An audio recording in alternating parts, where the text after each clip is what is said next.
On peut lire dans une étude des Genève GTB que sur la période de 2006 à 2022, le nombre de postes de travail occupés par des jobistes étudiants a été multiplié par 10 au premier trimestre, ce qui correspond au mois de janvier, février, mars, où il n'y a pas de congé. Pour le deuxième trimestre, cela a été augmenté par 7. Lors du troisième trimestre, qui est enfin l'été, cela a été multiplié par 2. Et cela a été multiplié par 6 au quatrième trimestre, qui sont les mois d'octobre, novembre, décembre, où, a priori, on prépare les examens et où il y a encore cours. Cette évolution était constante, sauf lors de 2 années. En 2009, après la crise des subprimes que certains connaissent, et en 2020, pendant la crise du Covid que tout le monde connaît. Plus interpellant, depuis 6 ans, le nombre de jobistes qui travaillent le long de l'année a dépassé celui du nombre de jobistes qui travaillent uniquement en été. Comme les jobistes ont un salaire brut moins élevé, il faut le rappeler, chaque année c'est près d'un demi-milliard qui ne rentrent pas dans les caisses de la sécurité sociale et qui restent dans les poches de leurs employeurs. À cause de ça, les jobistes n'ont pas de droit propre à la sécurité sociale.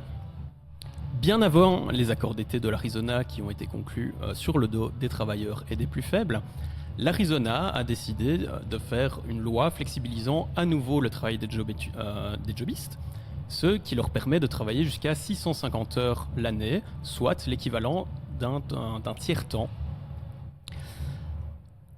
Pour cette émission, nous allons recevoir Selena Carbonero, secrétaire fédérale de la FGTB, qui est notamment en charge de la lutte contre le dumping social. Chiara, étudiante à la Haute École Albert Jacquard, qui a cumulé plusieurs jobs étudiants et donc qui peut témoigner de la réalité. Et Mako, coordinatrice du PACG, qui travaille en éducation permanente et qui est une ancienne jobiste qui n'a pas connu ses 600 heures de travail. Avant de commencer la discussion, nous allons écouter un premier extrait sonore d'une députée maire, bourgmestre de Waterloo. Ce sera le premier acte concret de cette majorité qui soutient ce gouvernement Arizona. Et donc, ma première question s'adresse à Selena. En quoi cette nouvelle réforme des jobs étudiants est représentative de la politique menée par l'Arizona, qui était très fière de faire en sorte que la flexibilisation du travail étudiant soit leur première réalisation? Cette réforme, en fait, elle illustre leur vision du travail, mais surtout des travailleurs et des travailleuses. C'est un gouvernement de dérégulation des conditions de travail, des conditions de rémunération. Leur modèle, ce sont les flexi-jobs, les jobs étudiants, l'élargissement du travail de nuit, les heures supplémentaires incontrôlées et incontrôlables. Donc leur modèle, c'est l'emploi précaire.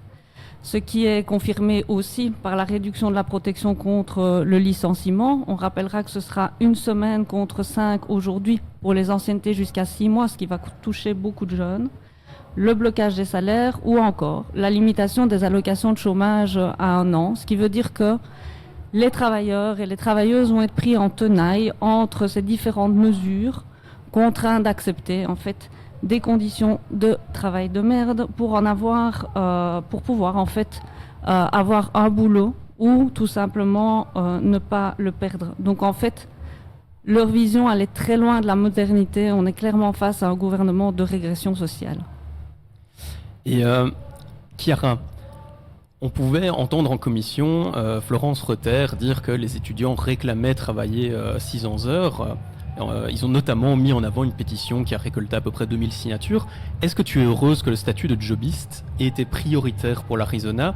Est-ce que tu n'aurais par exemple pas préféré un accès à la sécurité sociale ou d'autres aides comme les gauchistes des Genève GTB aiment le réclamer? Non, pas du tout. En fait, je pense que ils ont été un peu bêtes parce qu'il y a d'autres choses à mettre en priorité, par exemple le chômage, les personnes précaires ou même par exemple les bourses pour les étudiants, parce qu'en fait on est malheureusement obligé de travailler actuellement pour pouvoir nous payer nos bourses, payer malheureusement nos cotes ou juste se nourrir. Tout ça parce qu'en fait, eux, ils nous enlèvent ce qu'on a déjà pour juste nous donner en fait plus d'heures de travail, qu'en fait on est obligé parfois de même mettre de côté nos cours pour pouvoir aller en fait travailler. Tout ça parce que on n'a pas d'aide sur le côté comme les bourses ou autre chose. Ouais. Et effectivement, la question de la précarité étudiante est importante. Même l'EMR le reconnaît. D'ailleurs, Florence Rotter en commission avait notamment dit que des étudiants abandonneraient leurs études s'ils ne pouvaient pas travailler 600 heures chaque année. Ce n'est pas une fake news, c'est dans les PV de commission. Mais du coup, Mako, toi qui n'as pas connu, qui est diplômé, je pense. Oui, tout à fait. Oui, t'es diplômé. Et donc, toi qui n'as pas connu ce nouveau régime des jobs étudiants, est-ce que tu trouves, comme l'Arizona, que c'est une avancée majeure? Et comment as-tu fait pour réussir tes études sans pouvoir travailler 600 heures l'année? Je comprends pas. Je salue ton sarcasme, jeune homme, parce qu'en fait, non. En fait, l'époque où les jobs étudiants étaient régulés autrement ne m'ont absolument pas empêché d'étudier. Et à dire vrai, en fait, donc on était dans les années 90, de 95 à 98, 99, je dirais. J'étais jobiste, ouais, quand même. Et en fait, nous étions une minorité de jobistes. Alors, il y avait pas mal d'étudiants qui bossaient l'été, mais la semaine, tout au long de l'année, en tout cas, c'était un jour par semaine en général. C'était le samedi ou le dimanche. Donc moi, je jobais le samedi. Et c'était assez exceptionnel, en fait. C'était lié, évidemment, à la précarité de nos parents, de nos familles. Et on était une exception. Et à l'époque, effectivement, ça me permettait, dans cette manière structurée de fonctionner, de considérer que mon premier job, c'était d'étudier et pas de bosser et pas de satisfaire un employeur et pas d'être lié contractuellement à lui. Mon premier job, c'était de parvenir à poursuivre mes études aussi loin que possible. Et avais-tu reçu des primes, par exemple, lorsque tu travaillais en dehors des délais prescrits par la loi?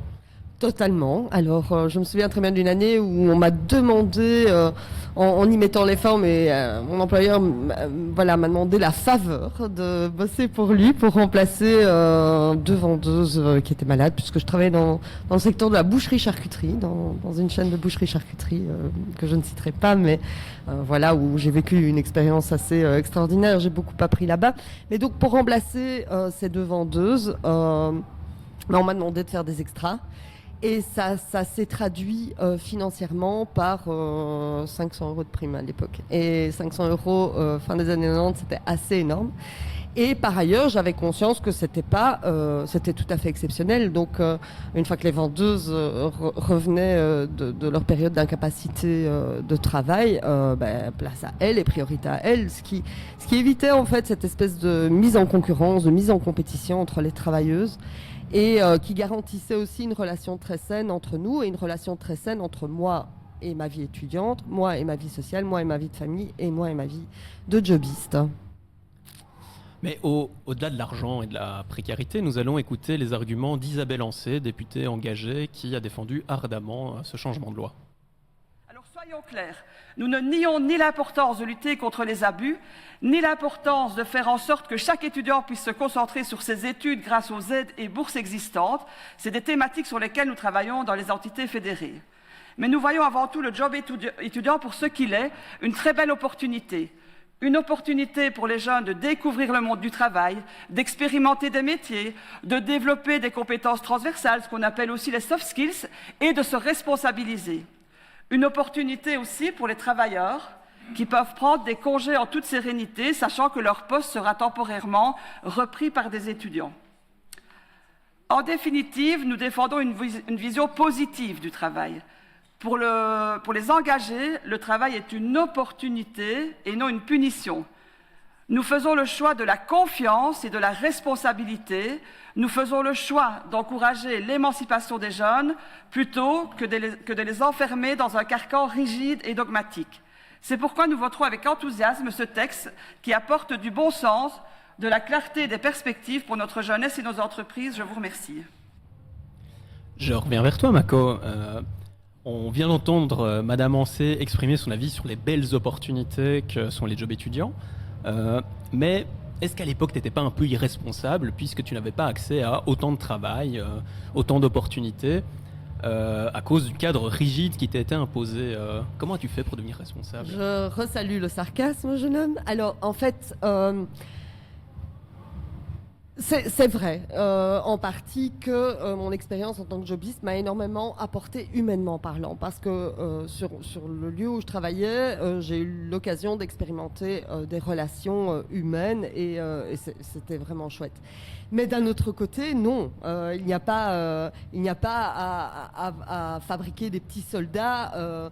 Et puis surtout, elle renverse un petit peu les choses. C'est au profit effectivement des entrepreneurs. Hein, elle clôture son intervention et pour les entrepreneurs, mais c'est surtout eux qui trouvent cet avantage-là. Il n'y a pas du tout de bénéfices. Et alors, concernant effectivement cette anxiété du travailleur à prendre des vacances, mais là, j'ai juste envie de rire. En fait, c'est pas le problème des travailleurs de stresser pour leur départ en vacances, c'est le problème de l'employeur d'organiser et de structurer les choses pour que les travailleurs puissent bénéficier de leur droit à prendre des congés payés, quoi. Donc, voilà. Mais là, on va peut-être vérifier l'information parce que tu t'avances beaucoup. Donc, je me retourne vers toi, Selena, en tant que syndicaliste. Est-ce que tu peux nous dire si les travailleurs avaient des crises d'angoisse avant ce changement de législation de ne pas pouvoir être remplacés par un jobiste ? À fond. Je dis à fond parce qu'il vaut mieux en rire qu'autre chose. C'est tellement ridicule comme argument. Je pense que la première préoccupation des travailleurs et des travailleuses, certes, c'est que le boulot soit bien fait, évidemment, parce qu'ils tiennent à leur boulot, mais le problème, c'est que maintenant, on est en train d'inverser les choses et qu'on est en train de se retrouver dans une situation où de plus en plus de travailleurs réguliers sont remplacés par des étudiants jobistes ou par des flexi-jobs. Et on sait qu'aujourd'hui, 8% des employeurs n'emploient que des jobistes, au détriment, malheureusement, des travailleurs réguliers. Et donc ce système, ce qu'il fait, c'est de créer de la concurrence entre les travailleurs réguliers et des travailleurs qui coûtent moins cher, des travailleurs et des travailleuses qui coûtent moins cher, donc les étudiants jobistes, qui pourtant sont exposés à des risques psychosociaux, qui sont confrontés à des circonstances de pénibilité au travail, parce que quand on voit le stress, les horaires, le port de charges lourdes et toutes ces choses-là, ils y sont confrontés physiquement, sans se créer de droits pour plus tard par rapport à la sécurité sociale et en particulier en matière de pension. Et tout ce système-là, en fait, est mis en place pour maximiser les profits des employeurs. C'est ce que vient de dire Mako, je la rejoins totalement. L'employeur, il a la responsabilité d'organiser le travail, en ce compris lorsque ces travailleurs ou travailleuses sont absentes. Et c'est sur lui que repose cette responsabilité-là, pas sur les travailleurs et les travailleuses. Et puis j'ajouterais encore un petit élément dont on parle peut-être moins et on n'aura peut-être pas l'occasion de l'aborder par la suite, c'est qu'en plus, on va avoir spécifiquement des travailleuses qui vont être impactées en fait par cette concurrence entre travailleurs réguliers et étudiants jobistes, et ce sont les travailleuses à temps partiel. Travailleuses à temps partiel, ça veut dire aussi déjà un salaire moins élevé qu'un travailleur à temps plein par définition, mais ça veut dire aussi que ces travailleuses-là, quand elles vont vouloir aller gratter des heures, elles vont pas pouvoir compléter leur horaire parce qu'en attendant, on aura pris un étudiant jobiste ou un flexi-job dans le cadre de l'organisation du travail. Et là, c'est emmerdant parce que ces travailleuses-là, elles vont avoir plus de difficultés aussi à remplir leur frigo durant au jour le jour et pouvoir faire face aux frais. Et ça va avoir une répercussion aussi sur leurs enfants qui risquent alors de se retrouver aussi confrontés à des situations de précarité qui vont devoir les pousser. Alors c'est le cercle vicieux, ils vont devoir travailler pour pouvoir se nourrir et pouvoir payer leurs études, et ça c'est absolument aberrant. Alors oui, on entend qu'il y a quand même une tension entre le travail régulier et ce qu'on appelle le travail irrégulier dans lequel rentrent les jobs étudiants, mais Isabelle Ancé ne disait pas que ça non plus. Et donc je me retourne vers toi, Chiara. Dans quel secteur as-tu travaillé comme jobiste ? Parce qu'a priori, ce sont de super opportunités pour acquérir de l'expérience, notamment en lien avec les études.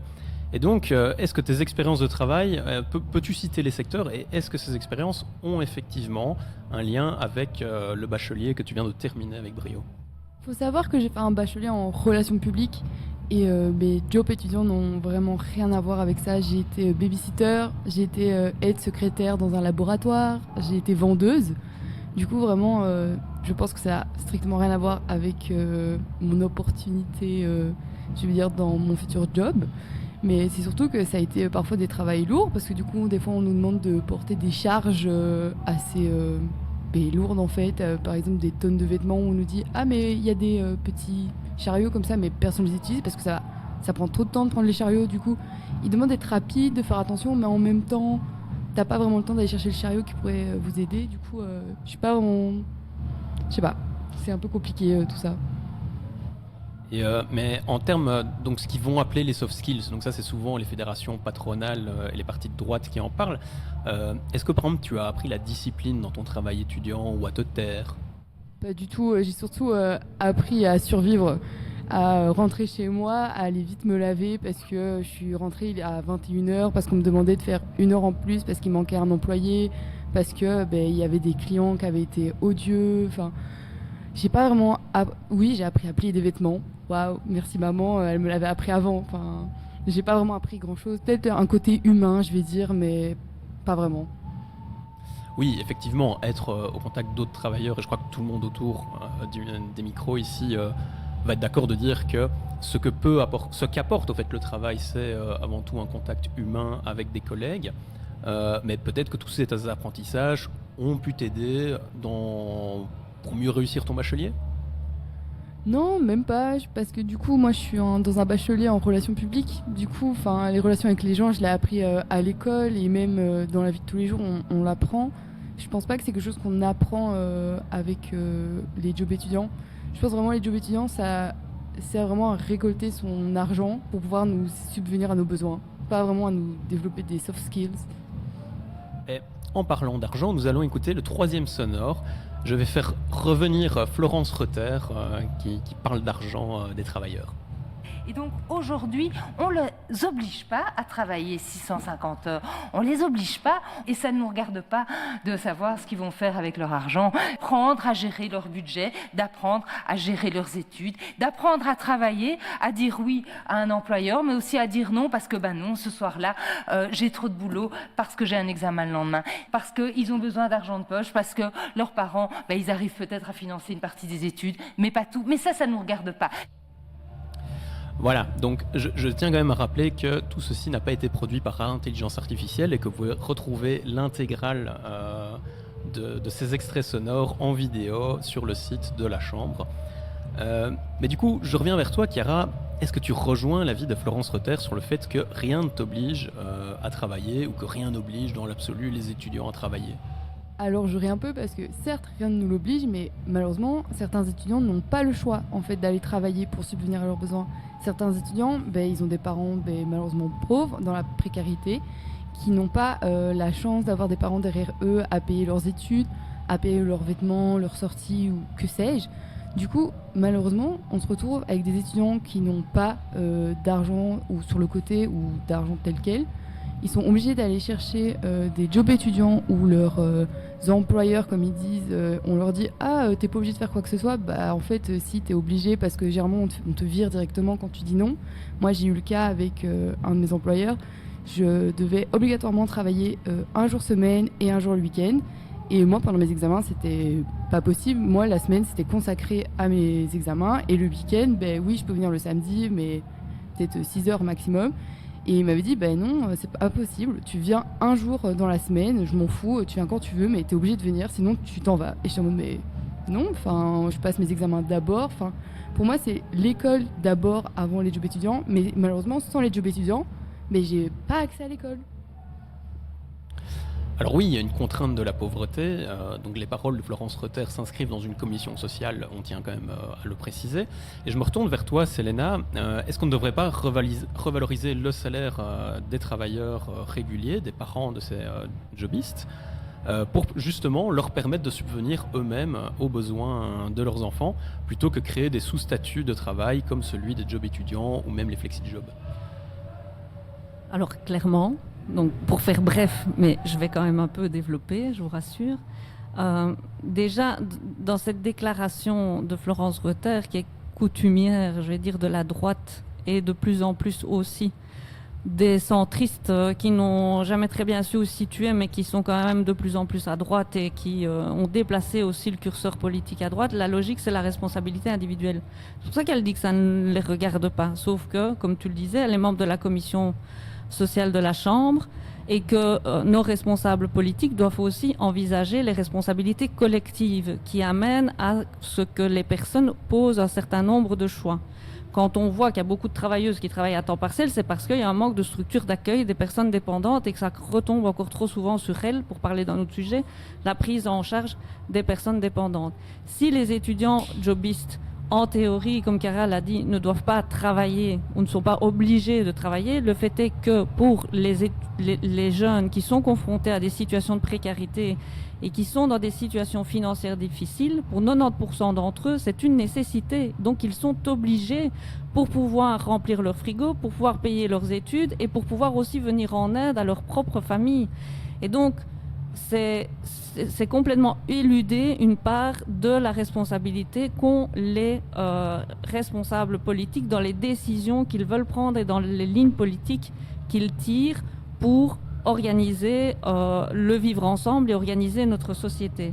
Ça veut dire qu'effectivement, il faut revaloriser les salaires, il faut revaloriser les conditions de travail qui doivent être de bonnes conditions de travail, et l'emploi de manière générale doit être de l'emploi durable. Ça doit être de l'emploi de qualité, tout le contraire de ce qu'ils sont en train de construire, puisque, comme je l'ai dit tout à l'heure, nous sommes face à un gouvernement de l'emploi précaire. Et donc, non seulement pour les personnes, les travailleurs et les travailleuses elles-mêmes, pour qu'ils puissent subvenir aux besoins de leurs enfants qui souhaitent faire des études, il faut avoir de meilleures conditions de travail et de meilleures conditions de salaire, mais aussi parce que c'est ce qui permet de financer la sécurité sociale et les services publics.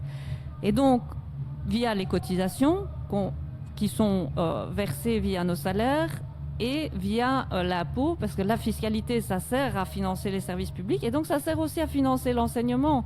Et si l'enseignement était mieux financé, on ne serait pas confronté en tant que jeune à devoir aller rechercher de l'argent en plus par soi-même pour pouvoir faire face au coût des études, puisque ça devrait être pris en charge par la collectivité pour le bien commun. Et donc, c'est notre avenir, et donc c'est important que ce paradigme change, et nous, on pousse pour que cela change. Et je me retourne une dernière fois vers toi, Mako. As-tu un commentaire sur le fait qu'aux yeux du MR, la commission sociale ne doit pas s'intéresser aux revenus des travailleurs et surtout ce que ce revenu leur permet de faire? Je rejoins ce que disait Selena tout à l'heure, individualiser la question du travail et individualiser d'autres questions aussi. Ça enlève complètement la substance politique et collective des enjeux. Maintenant, je voulais également rebondir sur ce que disait Chiara tout à l'heure et sur cette nécessité de travailler un jour en semaine. J'ai vu, donc il y a évidemment cet effet de concurrence entre travailleurs jobistes et travailleuses jobistes et travailleurs et travailleuses régulières, mais il y a également entre jobistes de la concurrence, parce qu'on exige effectivement de la disponibilité de temps de travail, mais je vois régulièrement des annonces où on exige des jobistes qu'ils aient un permis de conduire, voire un véhicule, quoi. Mais même entre jobistes, on n'est pas du tout au même niveau. Alors, considérer effectivement que c'est le problème des jeunes ou des parents et laisser porter la responsabilité de ce dysfonctionnement total, de ce déséquilibre structurel organisé par des pouvoirs politiques qui ne veulent pas du bien au pacte social et qui ne veulent pas effectivement que le progrès puisse rayonner sur tout le monde, mais qu'il soit uniquement entre les mains des nantis finalement, et créer cette mise en concurrence perpétuelle où on agite un bocal et on laisse les gens entre eux se débrouiller, c'est extrêmement malsain, c'est extrêmement immonde, quoi. Voilà, désolé si le mot est fort, mais pour moi c'est vraiment immonde de diviser les gens à ce point et de les monter les uns contre les autres, quoi. Mais, après vos témoignages et vos interventions, je pense que le mot est même plutôt mesuré.